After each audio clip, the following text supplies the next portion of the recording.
Hello ABS. ஏற்கனவே நம்ம Flexi-Cap ஃபண்டுனா என்னென்னு நம்ம வீடியோவில் போட்டிருக்கோம், போய் பாருங்கள்.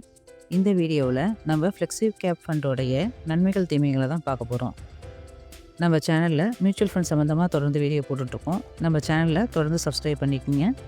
மேலும் பல வீடியோக்கள் மியூச்சுவல் ஃபண்ட் சம்மந்தமாக நீங்கள் பார்க்கலாம். இன்றைக்கி நம்ம பார்க்க போகிறது Flexi-Cap ஃபண்டோடைய நன்மைகள் தீமைகள்.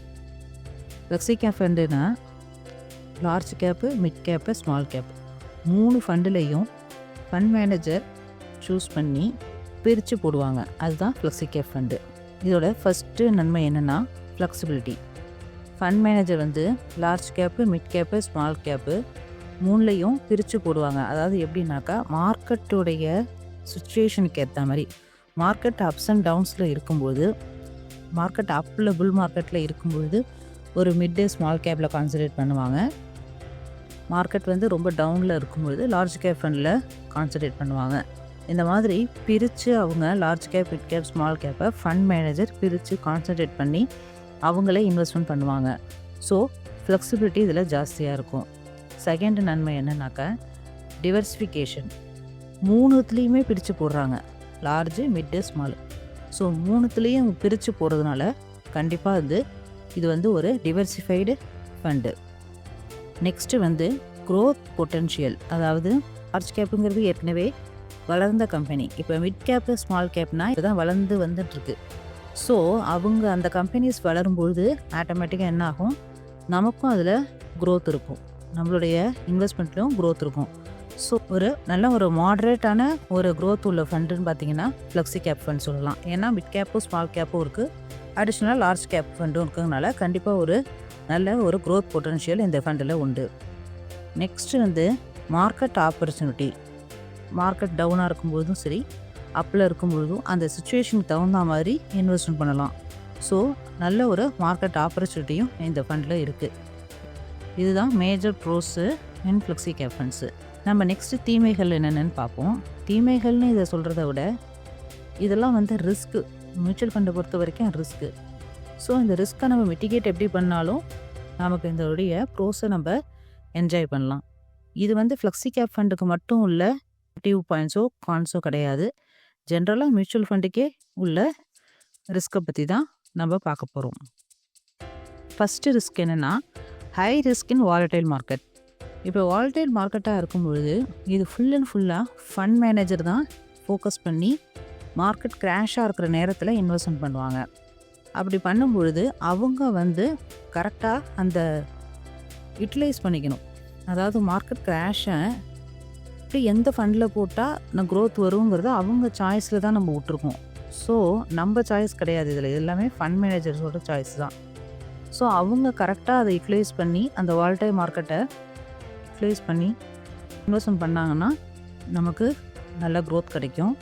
அதில் ஏதாவது ஸ்ட்ரகிள் ஆச்சுன்னா நமக்கு கண்டிப்பாக அது ஒரு பெரிய ரிஸ்க்காக தான் இருக்கும். இது high risk in volatile markets. Next fund manager dependency. Fund manager டிபெண்டன்சினா இது நான் ஏற்கனவே சொன்ன மாதிரி நம்ம ஓன் டெசிஷன் கிடையாது. எந்த ஃபண்டில் இப்போ மார்க்கெட் இறங்கியிருக்கு, இப்போ உங்களுக்கே ஒரு நல்ல ஸ்டாக் தெரியுது, இந்த ஃபண்டு ஏறும், இந்த டயத்தில் இன்வெஸ்ட் பண்ணலாம்னு உங்களுக்கு தெரியுது. பட் நீங்கள் இதில் போய் எந்த ஒரு ஆல்ட்ரும் பண்ண முடியாது. ஏன்னா மியூச்சுவல் ஃபண்டை பொறுத்த வரைக்கும் full and full fund managers என்ன செய்கிறாங்களோ அவங்க தான் போட முடியும். நீங்கள் இண்டிவிஜுவலாக போய் எதுவும் அதில் போட முடியாது. அதனால் ஃபண்ட் மேனேஜர் டிபெண்டன்சிங்கிறது இது ஒரு ரிஸ்க்கு தான். இன்கேஸ் அவங்க ஒரு ராங் டெசிஷன் எடுத்தாங்கன்னா உங்களுடைய ரிட்டர்ன்ஸ் பாதிக்கும்.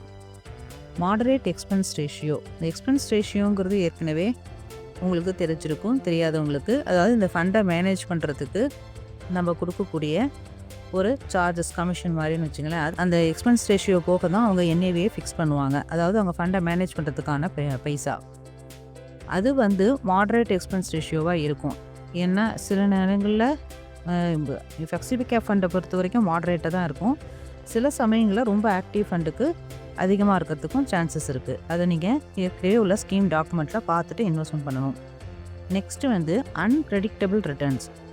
இது மார்க்கெட்டுடைய ஏற்றத்தாறு வாலடைல் மார்க்கெட்டாக இருக்கிறதுனால ரிட்டர்ன் இப்படி தான் இருக்கும் ஃபிக்ஸடான. இது இந்த Flexi-Cap ஃபண்டுக்கு மட்டும் இல்லைங்க, மியூச்சுவல் ஃபண்டில் எல்லாமே மார்க்கெட் ரிஸ்க்கு உள்ளது தான். அதனால் எவ்வளோ வேணாலும் ஏறும், எவ்வளோ இறங்கும்னு யாராலையும் கரெக்டாக, அதாவது பாஸ்ட் பர்ஃபார்மன்ஸை வச்சு ஃப்யூச்சரில் கணிச்சு யாராலையும் சொல்லவே முடியாது மியூச்சுவல் ஃபண்டை பொறுத்த வரைக்கும். So unpredictable returns. சரி, யாரெல்லாம் இந்த ஃப்ளெக்ஸி கேப் ஃபண்டை சூஸ் பண்ணலாம்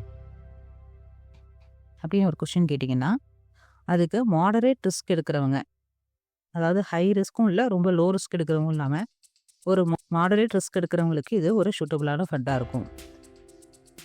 லாங் டேர்ம் வெல்த் கிரியேஷன் பண்ணணும் அப்படின்னு நினச்சிங்கன்னா கண்டிப்பாக இந்த ஃபண்டு ரொம்ப ஒரு பெஸ்ட் ஆப்ஷனாக இருக்கும். ஷார்ட் டேர்முக்கு கிடையாது, லாங் டேர்முக்கு.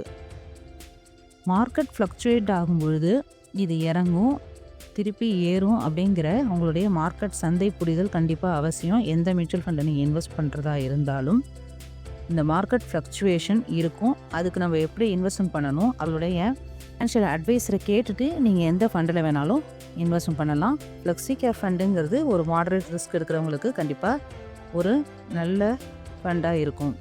ஃபண்ட் மேனேஜருடைய பர்ஃபார்மன்ஸையும் எக்ஸ்பென்ஸ் ரேஷியோவையும் பார்த்துட்டு நீங்கள் இன்வெஸ்ட்மெண்ட் பண்ண ஸ்டார்ட் பண்ணலாம். அப்படி இல்லைன்னா உங்களுடைய ஃபினான்ஷியல் அட்வைஸரை கேட்டுட்டு ஒரு நல்ல ஃபண்டாக சூஸ் பண்ணி நீங்கள் இன்வெஸ்ட்மெண்ட் பண்ணலாம். Happy investing. உங்களுக்கு இந்த வீடியோ பிடிச்சிருந்துன்னா உங்கள் ஃப்ரெண்ட்ஸ் சர்க்கிளோட ஷேர் பண்ணுங்கள். மியூச்சுவல் ஃபண்ட் சம்மந்தமாக வீடியோஸ் வேணால் நம்ம சேனலில் பாருங்கள். உங்களுக்கு ஏதாவது ஃபினான்ஷியல் அட்வைஸ் வேணும்னாக்க டிஸ்கிரிப்ஷனில் நம்பருக்கு கால் பண்ணுங்கள். தேங்க்யூ.